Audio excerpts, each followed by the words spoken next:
Федералното истражно биро издаде предупредување до граѓаните да бидат внимателни при користење на одредени веб страници кои се представуваат како легитимни, но всушност крадат лични и финансиски податоци. Според нив, овие сајтови најчесто нудат измамнички услуги или попусти за привлекување жртви. Овие платформи често копираат изглед на реномирани веб страници, а корисниците несвесно внесуваат своји информации, кои потоа можат да бидат злоупотребени. FBI препорачува секогаш да се проверува безбедноста на страницата, особено ако бара внесување на лозинки или платежни податоци. Еден од начините да се избегнат вакви измами е користење на двофакторска автентикација и избегнување кликнување на сомнителни линкови. FBI истакнува дека хакерите стануваат се покреативни во начинот на кој ги намамуваат корисниците. Доколку некој се сомнева дека станал жртва на измама, треба веднаш да пријави во надлежните институции.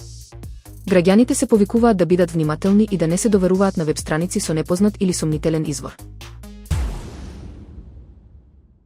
Apple ја објави официјалната најава за овогодишната светска конференција за развивачи, која ќе се одржи од 9 до 13 јуни.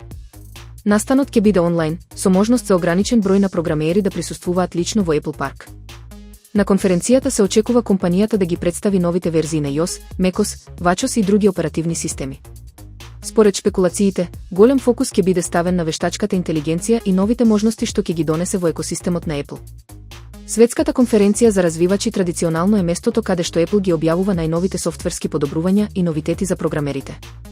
Се шпекулира дека годинава може да има и најави за хардверски уреди, како новите Mac модели со подобрени чипови. Apple ги покани сите заинтересирани да го следат настанот преку нивната официјална страница и апликацијата за програмери. Очекувањата се високи, а љубителите на технологијата со нетрпение ја чекаат конференцијата.